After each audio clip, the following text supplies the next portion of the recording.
missing coach.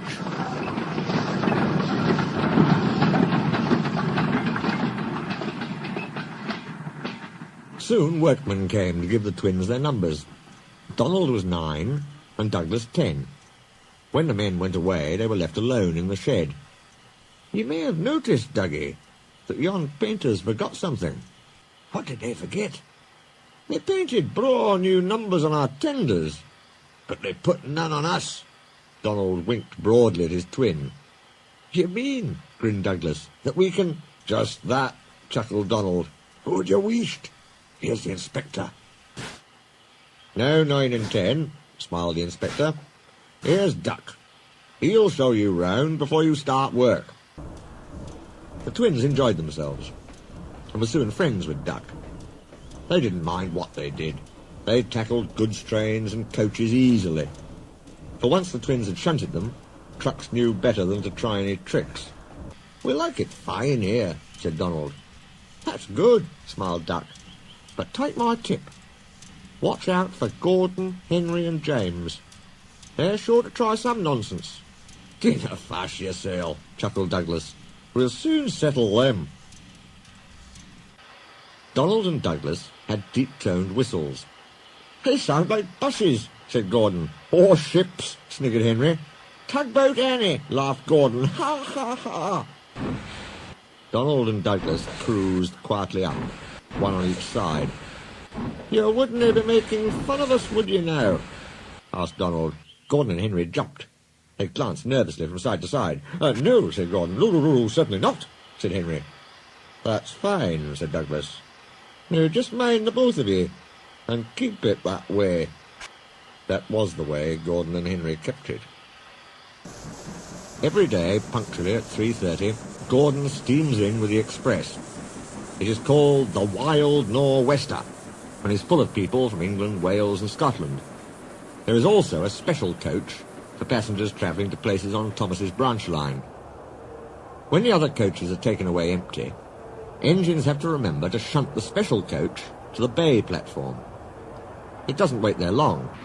Thomas, with Annie and Clarabelle, comes hurrying from the junction to fetch him. Thomas is very proud of his special coach. One afternoon, Douglas helped Duck in the yard, while Donald waited to take a goods train to the other end of the line. As Duck was busy arranging Donald's trucks, Douglas offered to take away Gordon's coaches. Douglas was enjoying himself when an awful thought struck him. "I hope the fat controller doesn't find out I shouldn't be here. I couldn't abide going back." He worried so much over this that he forgot about Thomas's special coach. He pushed it with the others into the carriage siding, then ambled along to join Donald at the water column. As he went, Thomas scampered by, whistling cheerfully.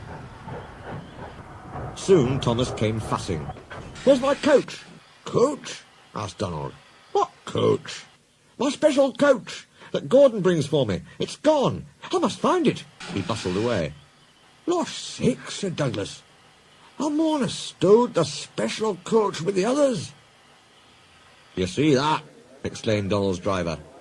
A mob of angry passengers erupted from the siding. "They're complaining to the fat controller. He'll be coming here next." "Now listen," said Douglas's driver. "We'll change tenders. Then I'll wire with ye, Donald, and take yon goods. Dinna flash about us.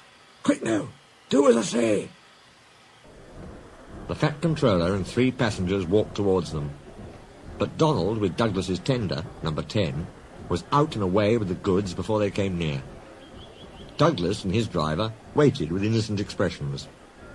"Ah," said the fat controller, "number 9. And why have you not taken the goods?" "My tender is awa, sir." The driver showed him the tender, still uncoupled. "I see. Some defect, no doubt. Tell me, why did number 10 leave so quickly?" "Maybe, sir," put in Douglas, "he saw you coming and thought he was late." Said the fat controller. He turned to the passengers. "Here, gentlemen, are the facts. Number 10 has been shunting the yard. Your coach disappeared. We investigate. Number 10, disappears too. You can draw your conclusions. Please accept my apologies. The matter will be investigated. Good afternoon, gentlemen." The fat controller watched them till they climbed the station ramp. His shoulders twitched. He wiped his eyes. Douglas wondered if he was crying. He wasn't.